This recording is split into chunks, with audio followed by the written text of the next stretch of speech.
kanina po kasi, pagdating ng kapulisan, maayos, nagpasalamat pa tayo. Ang nangyari po, pinalapit sila ng kanilang superior at nakipagkitkitan kasi pinoprovoke yung ating mga kasama kahit po na napakaayos naman po yung programa at protesta na inilunsad po natin dito.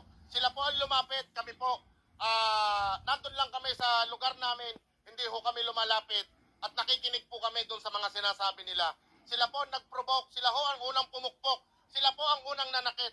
Kaya po ganyan ang nangyari.